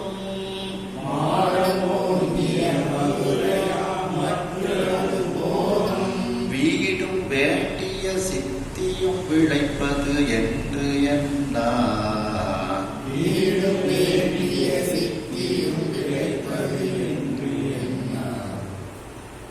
சேடுன்னா பெருமை. சேடனே அப்படின்னா பெருமை உடையவனே அப்படின்னு அர்த்தம். சேடு தாக்கும் மூவுலகினுள் பெருமை பொருந்திய அந்த 3 உலகத்திலும் சிறந்தன சக்தி பீடம் சிறந்ததாக இருக்கக்கூடிய சக்தி பீடங்கள் 64 சக்தி பீடங்கள். அதாவது இந்த உலகத்தில் 64 சக்தி பீடங்கள் இருக்கின்றது. 3 10 4 3 பெருக்கல் 2 பெருக்கல் 10 கூட்டல் 4 3 2 6 6 10 60 + 4 64 சக்தி பீடங்கள் இருக்கின்றது. அதில் முதல் பீடமாக, அவற்றின் முற்பீடம், எல்லாவற்றுக்கும் முற்பீடமாக இருக்கக்கூடியது இந்த மாடங்கள் ஓங்கி இருக்கக்கூடிய மதுரைபதியார். அதாவது சக்தி பீடத்தில் முதன்மை தன்மை வாய்ந்த பீடமாக இருக்கக்கூடியது இந்த மதுரைபதி. மேலும் இங்கு இருக்கக்கூடிய சொக்கநாத பெருமானையும் மீனாட்சி அம்மையையும் அந்த சக்தி பீடத்தில் இருக்கக்கூடிய அந்த அம்பிகையாக இருக்கக்கூடிய மீனாட்சி அம்மையை வழிபாடு செய்யக்கூடியவர்களுக்கு போகம், இன்பம், வீடு, முக்தி பேறு, வேண்டிய சித்தியும் விளைப்பது என்று எண்ணாம். அவர்கள் என்ன சித்திகள் எல்லாம் வேண்டுகிறார்களோ அதையெல்லாம் கொடுக்கக்கூடியது இந்த மதுரை மாநகரம். இங்கு இருக்கக்கூடிய அந்த மீனாட்சி அம்மை எல்லோருக்கும் போகத்தையும் வீடையும் வேண்டிய சித்திகளையும் விளைவித்து கொடுக்கக்கூடியவளாக சக்தி பீடத்தில் முதன்மை தன்மை வாய்ந்த சக்தி பீடத்தில் அமர்ந்திருக்கக்கூடிய அம்பிகையாக அவள் இருக்கின்றாள் அப்படின்ட்டு இந்த விச்சுவாவசு தன்னுடைய மகளிடத்தில் எடுத்து கூறுகின்றார். அதாவது மதுரையம்பதியினுடைய பெருமையை சொல்லணும்ல, அதனால தன்னுடைய மகளிடத்தில் மீண்டும் அவர் எடுத்து சொல்கின்றார் அந்த மதுரையம்பதியினுடைய பெருமையை. அதாவது இது 64 பீடங்களில் முதன்மை பீடமாக இருக்கக்கூடியது. இங்கு இருக்கக்கூடிய அம்பிகையை வழிபட்டவர்களுக்கு அது இம்மையில் போகத்தையும் மறுமையில் வீடு பேரையும் எல்லா சித்திகளையும் தரக்கூடியதாக அந்த அம்பிகை இருக்கின்றாள் அப்படிங்கிறாங்க. இதில் அபிராமி அந்தாதியில் பார்த்தீங்கன்னா, சித்தியும் சித்தி தரும் தெய்வமாகி திகழும் பராசக்தியும் சக்தி தழைக்கும் சிவமும் தவம் முயல்வார் முத்தியும், அந்த முத்தி இங்க வீடு பேராக வந்துடுது. முத்தியும் முத்திக்கு வித்தும் வித்தாகி முளைத்து எழுந்த புத்தியும் புத்தியின் உள்ளே உறக்கும் புறத்தை என்றே. இப்படியெல்லாம் அந்த மீனாட்சி அம்மை இருக்கின்றாள். சித்தி தரக்கூடிய தெய்வமாகவும் அவள் இருக்கின்றாள். மேலும் அந்த மதுரை என்பது எப்படிப்பட்ட ஒரு பெருமை வாய்ந்தது அப்படிங்கிறத அடுத்த பாட்டில் சொல்றாங்க. அதாவது விச்சுவாவசு தன்னுடைய மகள் விச்சாவதிக்கு மதுரையம்பதியினுடைய பெருமைகளை எல்லாம் எடுத்து கூறுகின்றார். அல்லும் எல்லும் வானகர் கதவு அடைப்பின்றே,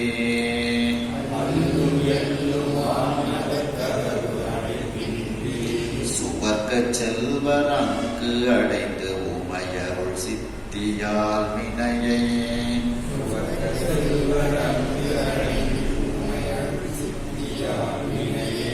வெல்லுவார் அதாற்று எந்தையோடு ஐவர்கள் வேண்டி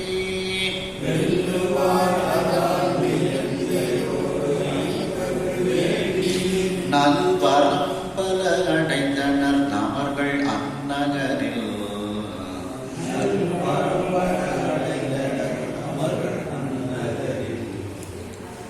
அல்லும் பகலும், எல்லுன்னா இந்த இடத்துல பகல், அல்லும் பகலும் அந்த மதுரை மாநகரத்தில் இருக்கக்கூடிய அந்த கதவு என்பது அடைப்பு இன்றி இருக்கின்றது.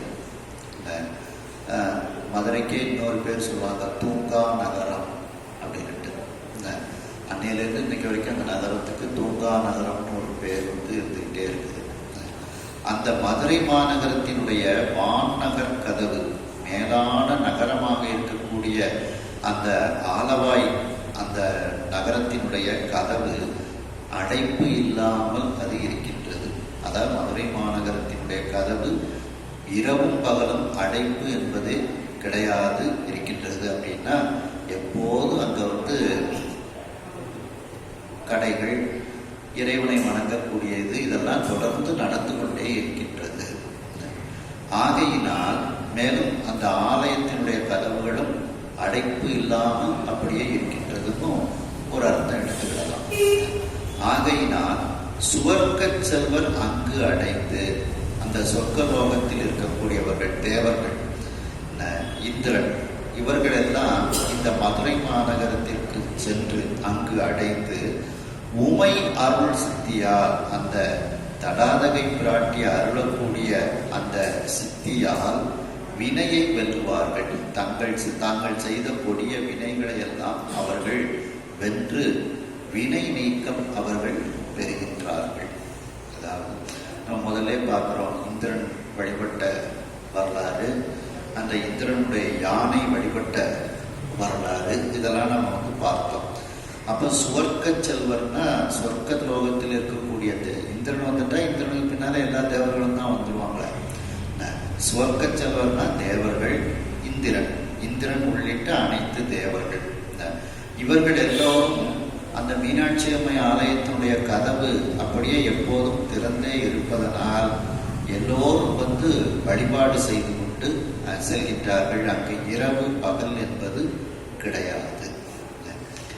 மேலும் அந்த வழிபாடு செய்வதனால் அவர்கள் அந்த அம்பிகையினுடைய அருள் ஆற்றலினால் சித்தியினால் தங்களுடைய வினையை நீக்கி வினை நீக்கம் பெற்று அவர்கள் உய்வினை அடைகின்றார்கள் தேவர்கள் எல்லோரும்.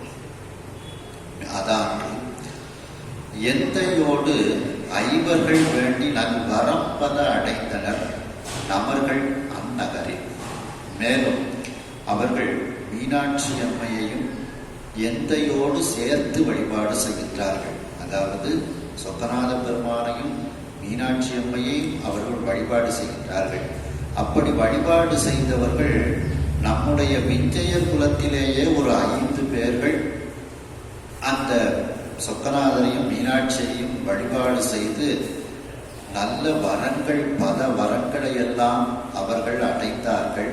அவர்கள் நம்மவர்களில் இருக்கக்கூடிய ஒரு 5 பேரே அந்த நகரத்தில் இவ்வாறு வழிபாடு செய்து பல வரங்களை பெற்றார்கள் அப்படிங்கிறாங்க. அதாவது நமர்கள் ஐவர்கள், நமர்கள்னா நம்மவர்கள்னா இங்க அந்த விஞ்சையர்கள் விச்சுவாவசு வந்து மகளுக்கு எடுத்து சொல்றாரு. விச்சுவாவசு வந்து விஞ்சையர் குலத்தில் இருக்கக்கூடியவர். அந்த விஞ்சையர்கள் நமர்கள்னா இந்த இடத்துல விஞ்சையர்கள், அந்த விஞ்சையர்களாகிய நம்ம கூட்டத்தில் இருக்கக்கூடிய ஒரு 5 பேர்கள், ஐவர்கள் 5 பேர், 5 விஞ்சையர்கள் இந்த சொக்கநாதரையும் மீனாட்சி அம்மையையும் எந்தையோடு அப்படின்னா சொக்கநாத பெருமானோடு மீனாட்சி அம்மையும் சேர்த்து வழிபட்டு அர்த்தத்துக்கிடணும். அந்த மீனாட்சி அம்மையையும் சொக்கநாத பெருமானையும் வேண்டி அவர்கள் வழிபாடு செய்து வேண்டி நல்ல வரங்கள் பல வரங்களை அவர்கள் பெற்றார்கள் இந்த நகரத்தில். அதாவது நம்ம விஞ்சையர்களிடத்திலிருந்து 5 பேர்கள் இந்த மீனாட்சி அம்மையை வழிபாடு செய்து இந்த பல வரங்களை பெற்றார்கள். தேவர்களும் பல வரங்களை பெற்று வினை நீக்கமும் பெறுகின்றார்கள் அப்படிங்கிறார். எம்மையாரையும் யாவையும் ஈன்ற அங்கையர்கண்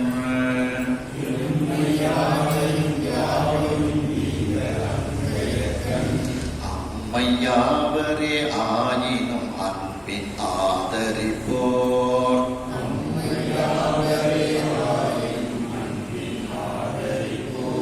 இம்மையாகிய போக வீடு எண்ணி ஆக்கு எய்த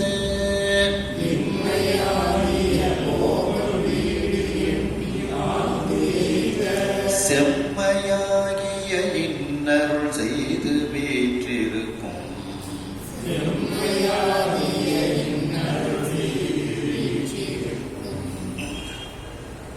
எம்மை யாரையும் யாவையும் ஈன்ற அங்கையர்கண் நம்மை எம்மைனா நம்முடைய விஞ்சையர்களை, யாரையும் எல்லோரையும், யாவையும் எல்லா உயிர் கூட்டங்களையும் ஈன்ற அங்கையர்கண் அம்மை பெற்ற அந்த அங்கையர்கண் அம்மையாக இருக்கக்கூடிய மீனாட்சி அம்மை யாராக இருந்தாலும் அன்போடு அந்த அம்மையை வழிபட்டவர்களுக்கு யாவரே ஆயினும் அன்பின் ஆதரிப்போர் யாராக இருந்தாலும் விஞ்சையர்களாக இருந்தாலும் சரி, மேலும் யாராக இருந்தாலும் சரி, யாவையுமாக இருந்தாலும் சரி, மிருகங்களோ பறவைகளோ ஊர்வன பரப்பன இந்த மாதிரி எவைகளாக இருந்தாலும் சரி அந்த அங்கையர்க்க நம்மை அன்போடு வழிபாடு செய்தால் அவர்களுக்கு இம்மையாகிய போகம், இந்த பிறப்பில் அந்த போகம் இன்பத்தை, வீடு மறுமைக்கு அவர்களுக்கு வீடு வேற்றையும் எண்ணி ஆங்கு எய்த அவர்கள் அந்த பேறுகளை போகத்தையும் வீடையும் அடைவதற்கு செம்மையாகிய இன்னருள் செய்து வைத்திருக்கும் தன்னுடைய மிக சிறந்த இனிமையான அருளை கொடுத்து அந்த மதுரை மாநகரத்தில் வீற்று இருக்கக்கூடியவளாக இருக்கின்றார்கள் அந்த சொக்கநாத பெருமானும் மீனாட்சி அம்மையும்.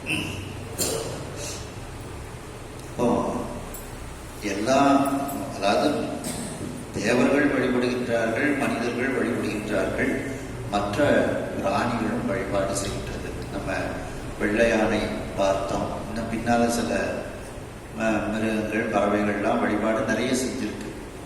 அதையெல்லாம் எறும்பீஸ்வரர் திருச்சியில் பார்த்தீங்கன்னா எறும்பியூர், அதில் எறும்பு பூஜை பண்ணியிருக்கு, நண்டு பூஜை பண்ணியிருக்கு, சிலந்தி பூஜை பண்ணியிருக்கு,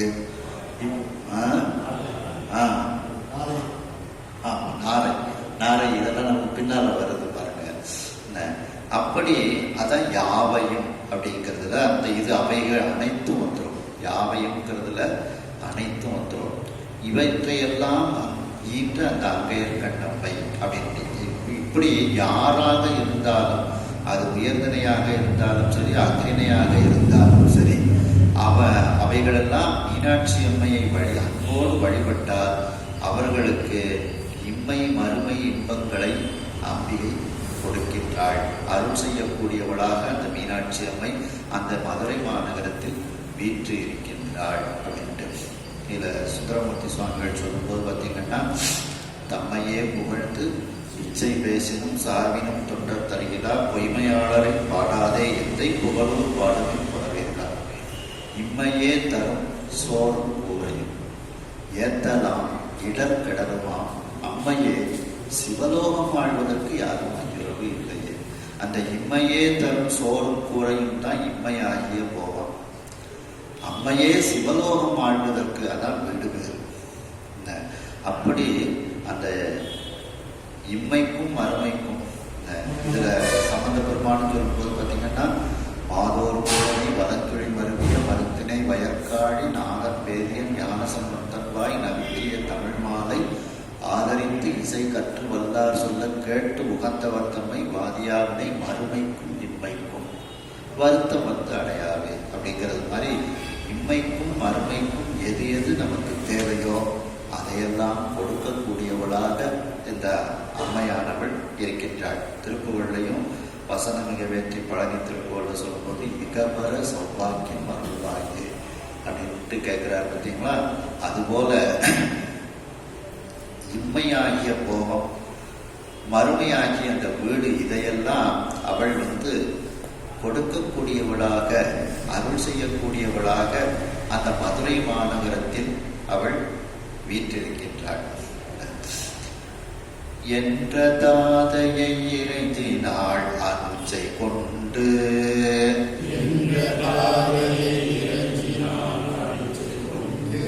மன்றல் மாமலர் வல்லி போல் வழி கொடு காணும்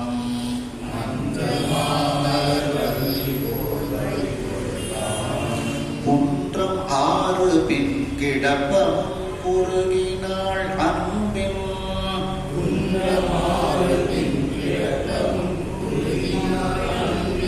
நின்ற ஆதியம் பறையருள் நிறைந்த அந்நகரில்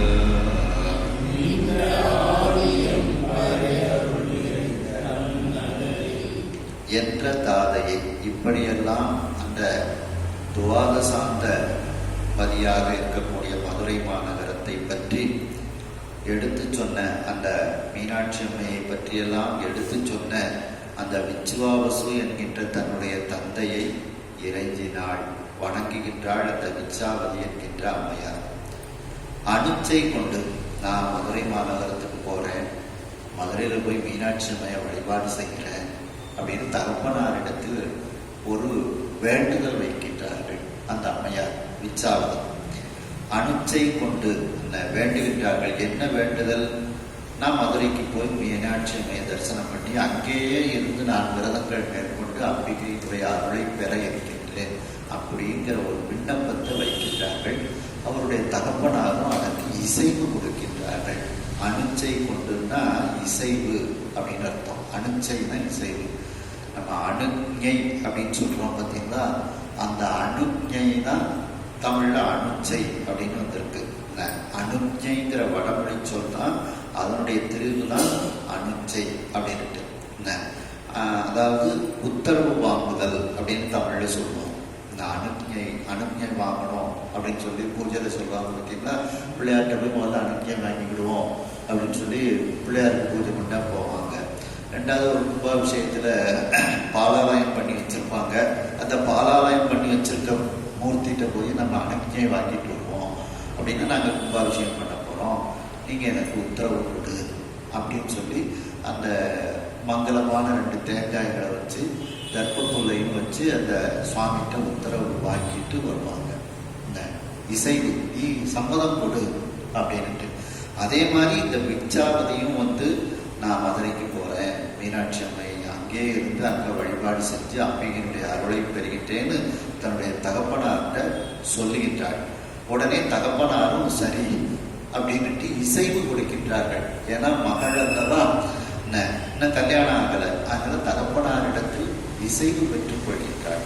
இசைவு கொண்டு அனுச்சை கொண்டு தகப்பனாரிடத்தில் மதுரைக்கு செல்வதற்கு இசைவு பெற்றுக்கொண்டு உத்தரவு பெற்றுக்கொண்டு மன்றல் மாமலர் வள்ளி போல், மன்றல்னா மனம், மனம் மிகுந்த மலர் போன்று கொடி போன்று, இந்த வள்ளினா கொடி, ஒரு மலர் போன்று கொடி போன்று பல வழிகளை கடந்து வருகின்றார் அந்த விச்சாவதி. எப்படிப்பட்ட வழிகளை எல்லாம் கடந்து வருகின்றார்கள்?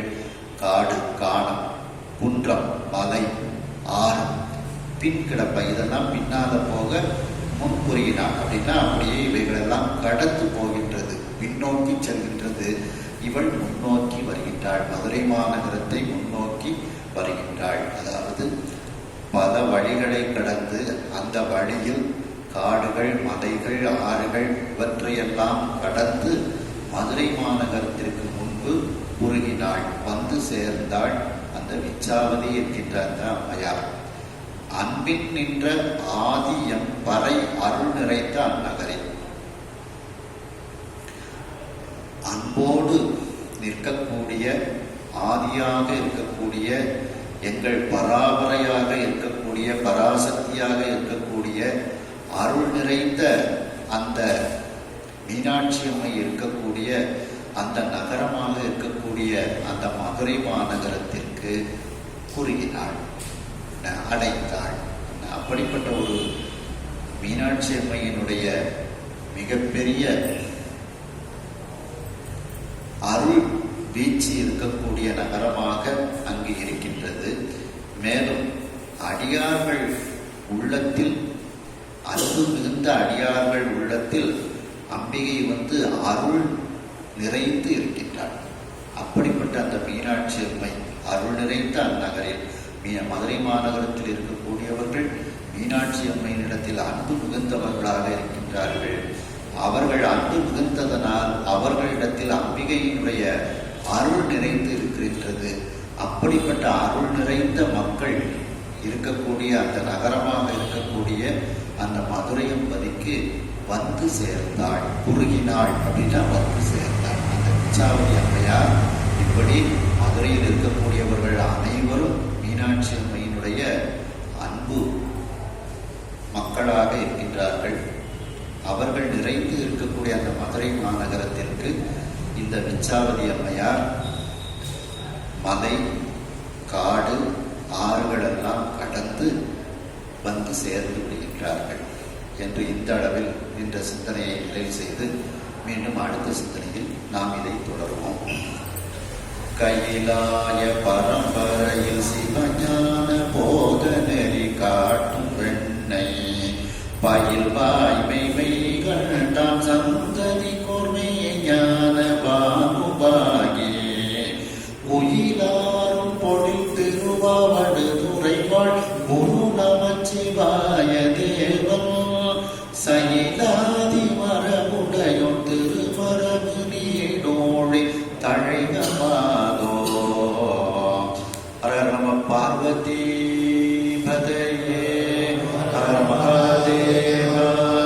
வெற்றி